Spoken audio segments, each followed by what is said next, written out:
A essa altura do campeonato, todos vocês já viram as declarações do nosso prefeito de Porto Alegre, Sebastião Melo, falando que considera aceitável um parlamentar se manifestar em favor de uma ditadura. Afinal de contas, para ele, isso seria liberdade de expressão.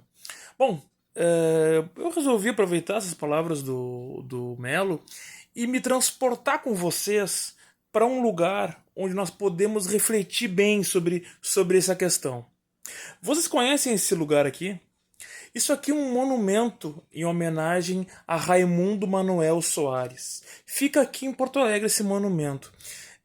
O Raimundo Manuel Soares ele foi uma das primeiras vítimas letais da ditadura no Brasil.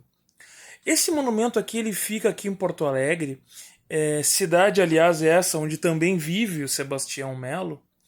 Apesar dele não ser porto-alegrense, né, ele é goiano, o Raimundo Manuel Soares também era paraense, né, então eles têm pelo menos uma coisa em comum. Mas é só isso em comum também, né, com todo respeito à memória do Manuel Soares. Esse monumento ele fica ali na orla do Guaíba, mais ou menos na altura do Parque Marinha do Brasil, mas ele fica do lado da orla mesmo, do Parque da Orla, tá? Raimundo Manuel Soares, ele era um militar, era um sargento e era um militante do Movimento Revolucionário 27 de Março, MR-27.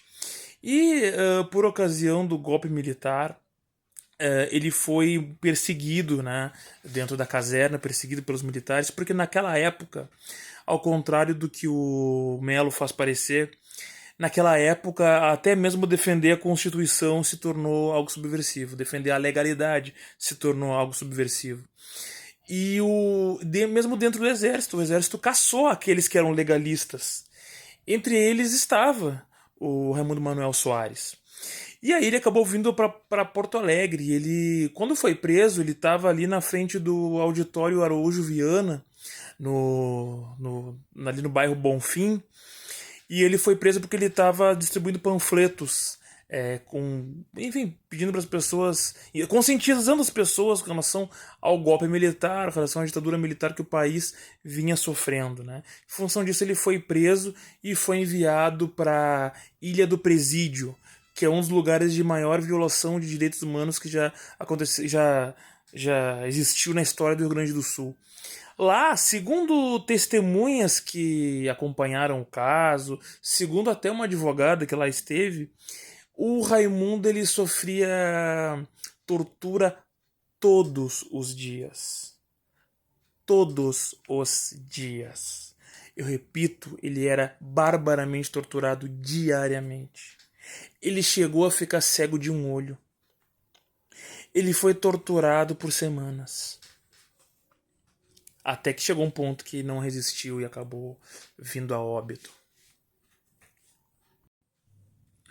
Depois da sua morte, o corpo dele foi jogado nas águas do Guaíba e acabou sendo encontrado por populares, um corpo com as mãos amarradas, né? Esse caso ficou conhecido como o caso das mãos amarradas, por isso que aqui nesse monumento vocês podem ver aqui ó, que tem as mãos estão amarradas, né, no monumento aqui. Esse monumento aqui ele acabou sendo um monumento também em homenagem a demais assassinados pela ditadura militar. Tem uma placa ali com o nome de muitos deles. Inclusive eu fui ali para filmar ali, na verdade eu saí aqui, eu moro na Zona Sul de Porto Alegre, fui até lá filmar, mas muito vento, muito carro, o áudio estava muito ruim, eu resolvi voltar, só tirei essa foto e resolvi fazer essa gravação aqui em sobreposição aqui nos estúdios da Cinemateca Histórica. Mas a reflexão que eu quero fazer é a seguinte: no momento que o Melo fez aquela equiparação de que defender a ditadura ou defender o comunismo, ninguém pode ser processado, ele está colocando no mesmo balaio, ele está colocando no mesmo degrau o Raimundo Manuel Soares e os executores que acabaram com a vida dele. Ele está colocando Raimundo Manuel Soares junto da mesma categoria que estavam aqueles que mandaram executar delegado Cláudio Mensch e o major Nena Barreto, que foram os que mandaram executar ele. Porque eu conheço a história desse país, eu sei o que eu falo. Ele, o Melo, ignorou a história desse país. Ignorou o fato de que nós vivemos uma ditadura de 21 anos, com milhares de mortos. Milhares. Muito se fala do número de mortos da luta armada, que são algumas centenas, que já é bastante. Mas não foram só eles. Todos os camponeses, todos os indígenas que morreram. Nós temos números hoje em dia, gente. E são milhares. Mas o Melo, ele acertou em uma coisa. Quando ele falou ditadura de um lado, né? Quando ele falou ali, quando um parlamentar tem direito de defender a ditadura ou defender o comunismo, o socialismo, ele falou isso, comunismo e socialismo. Ele comete um acerto sem querer, acertou sem querer em uma coisa. A ditadura está de um lado, a ditadura militar. Nós estamos do outro lado, combatendo.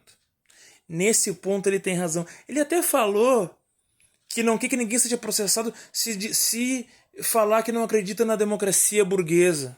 Na democracia liberal, ele falou, né? Democracia liberal. Olha só.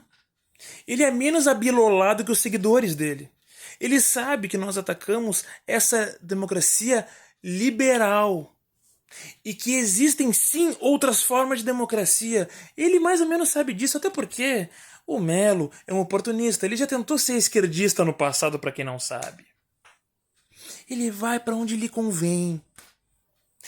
Inclusive, se precisar, ele nega a história do Brasil. Se precisar, ele coloca Raimundo Manuel Soares na mesma estirpe daqueles que o executaram. Outra coisa que ele falou nesse dia é que a liberdade de expressão é o que há de mais rico em uma nação, de mais valioso. E a fome, e o desenvolvimento nacional, social, econômico, político, humano, nada disso conta. Claro, porque para esses problemas ele não tem solução. Ele nunca teve solução para isso nos 4 anos que governou essa cidade, que governou muito mal essa cidade. O prefeito da enchente. Então ele vai para onde ele acha que pode dar um resultadinho, que é falar de liberdade de expressão. O que ele pode fazer é nada. É só não fazer nada e já está defendendo a liberdade de expressão. O que essa galera dele quer não é liberdade de nada. Eles querem só liberdade de agredir os outros sem ser agredidos de volta. Só que no mundo real, isso não existe. Peço para vocês curtirem esse vídeo e indicar para mais pessoas, para que mais pessoas possam debater esse assunto. Indica para quem possa se interessar. Compartilhe nos stories, aí ajuda a nossa Cinemateca Histórica. Valeu!